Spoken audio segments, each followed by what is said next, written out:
A lo largo de la escuela secundaria, muchas y muchos docentes les deben haber dicho alguna vez que cuando escriben un texto lo tienen que revisar.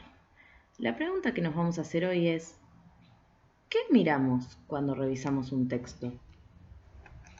Revisar un texto escrito implica, en primer lugar, releerlo y en segundo lugar, prestar atención a la forma, o sea, a cómo escribimos. Lo primero que tenemos que ver es el uso de los signos de puntuación.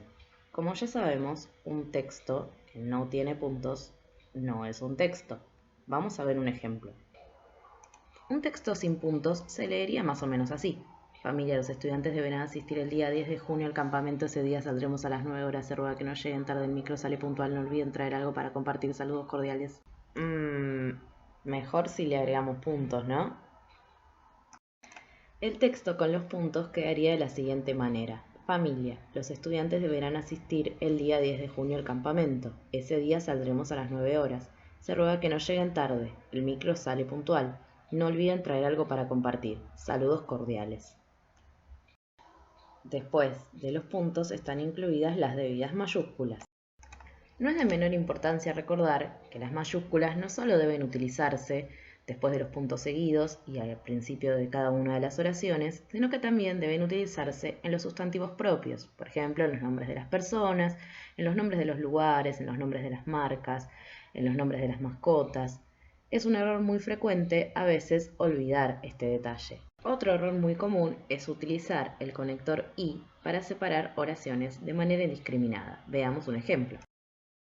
Juan era un niño de 8 años y amaba andar en bicicleta, y él salía todas las tardes con su abuela al Parque Patricios, y no saben lo bien que andaba, y un día pedaleó tan rápido que se cayó al piso y luego se levantó y siguió andando sin problemas. Demasiadas y, ¿no? Lo correcto es cambiar las y por nuestro amigo el punto seguido.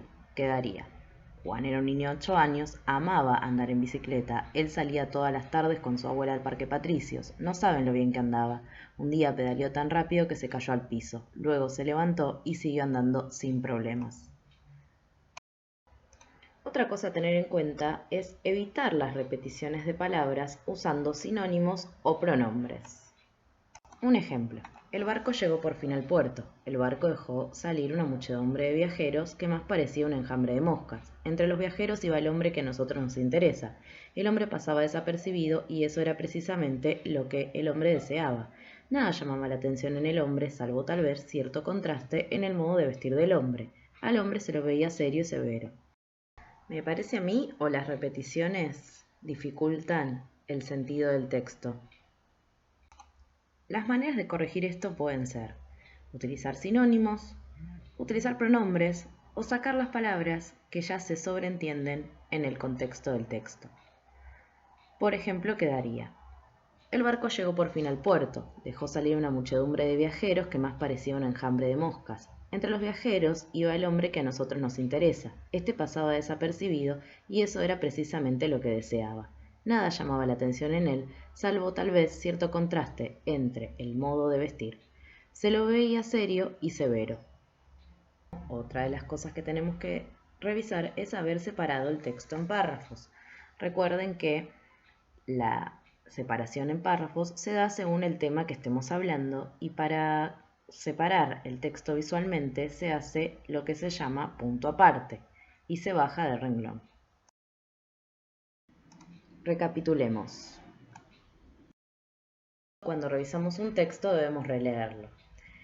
En primer lugar, revisar si usamos punto seguido para separar el texto en oraciones. En segundo lugar, revisar el uso de las mayúsculas al principio de las oraciones y en los sustantivos propios. En tercer lugar, evitar el uso indiscriminado del conector y cambiarlo, sustituirlo por comas o punto seguido. En cuarto lugar, evitar las repeticiones de palabras usando sinónimos, pronombres o simplemente eliminando la palabra. Y en el punto número 5, separar el texto en párrafos. Bueno, sí, son muchas cosas a tener en cuenta, pero recuerden que la escritura, como toda práctica, cuanto más lo hacemos y con más frecuencia, mejor nos sale.